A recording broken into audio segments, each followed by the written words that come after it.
So I'm going to say some quite similar things, but hopefully with a slightly different angle. So my job, my privilege really, is to support a network of 70 different community environmental groups across the county, and about half of those are here in the city.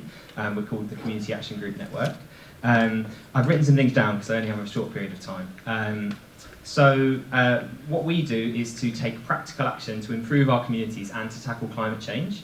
And this really is the key for me, is that we can tackle the climate breakdown and live better, healthier, fairer lives.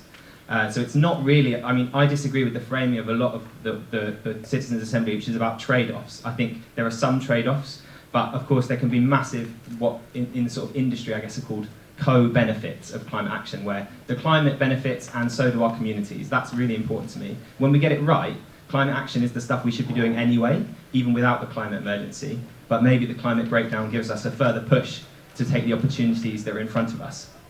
I've been asked to speak specifically today about waste reduction, so I'll give a few examples of that actually are going to link quite closely to some of the key issues that Owen highlighted. So these are three things that are happening already in the city, but could be happening a lot more, and they could be happening everywhere, and Oxford can keep leading on them. So community fridges, were already mentioned, there are 2 already in the city, and they obviously reduce waste, that's reducing our climate impacts, but they also get food to people that might be hungry, can't afford food otherwise. We all know that there's poverty and food poverty in our city, and that's a huge benefit when people can access free, healthy food, and also it can make people aware of the issues if you're seeing this stuff. And we've got a new community fridge in Abingdon, and they've got a really good recording system. They saved a ton of food in one fridge in their first month. So these things are not tiny.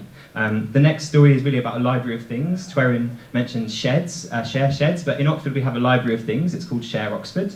It already exists, and it's what it sounds like.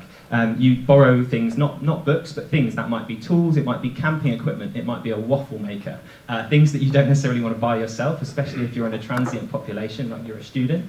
And it's much cheaper for people. People can access higher quality tools than if they just have to go out and buy the cheapest thing they can to use it once. It's really important, and that's providing a lot of benefit to our city, far beyond the climate action. We also have a bunch of repair cafes in the city, several a month now already in Oxford, from a sort of standing start 2 years ago. And that's where people can take along their items to be fixed for free by volunteers in the community. That's obviously reducing waste. It's providing huge benefits. It's skilling people up on how to fix things. People are saving money. It's building connection in communities. And things are getting fixed from people's favourite soft toys that have maybe been in their family for generations, and you can't put a price on that, to people, this is a real example, people coming in with their mobility scooters that are broken and getting them fixed by their neighbours. That's having a huge benefit for our city, far beyond the tons of waste that it's saving. I could give so many more examples of these things that already exist now, but I'm going to move on. So waste reduction will obviously be a key part of our efforts to tackle the climate emergency. Waste is really important because it's real and it's visible to people, and as you guys have probably heard this morning, so much of this is it's real, but it's abstract and you can't see it.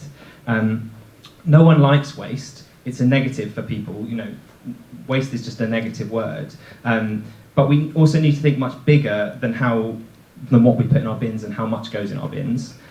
So we'll have to consume less and differently to meet the climate crisis. We'll have to repair and share more, and some of that can be achieved at the city level, but not all of it.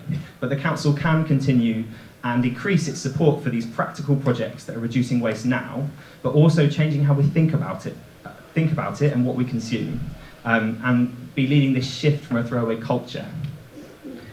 You're also being asked to consider responsibility. And tackling this emergency is absolutely a collective responsibility for me. For me, change happens from the ground up. This is part of it, right here in this room today. But councils and governments exist to allow us to shape our collective actions and achieve more together. That's what they should do. And so the City Council can do that. It must support grassroots efforts for change in the city and really take the opportunities that are in front of it and not just be trading things off against each other. So as you consider how ambitious the city should be, please remember why we're doing this. I didn't have the pleasure of joining you this morning, but I'm absolutely sure that Asad Rehman, who was in front of you, will have told you that this is life or death for people now. This is a crisis. It's real now. But it's also about the historic opportunity we have to reimagine how our society works, how our city works, and to make it fairer, healthier, and more connected. So, as well as balancing the trade-offs, please see those huge opportunities in your deliberations next weekend. Thanks.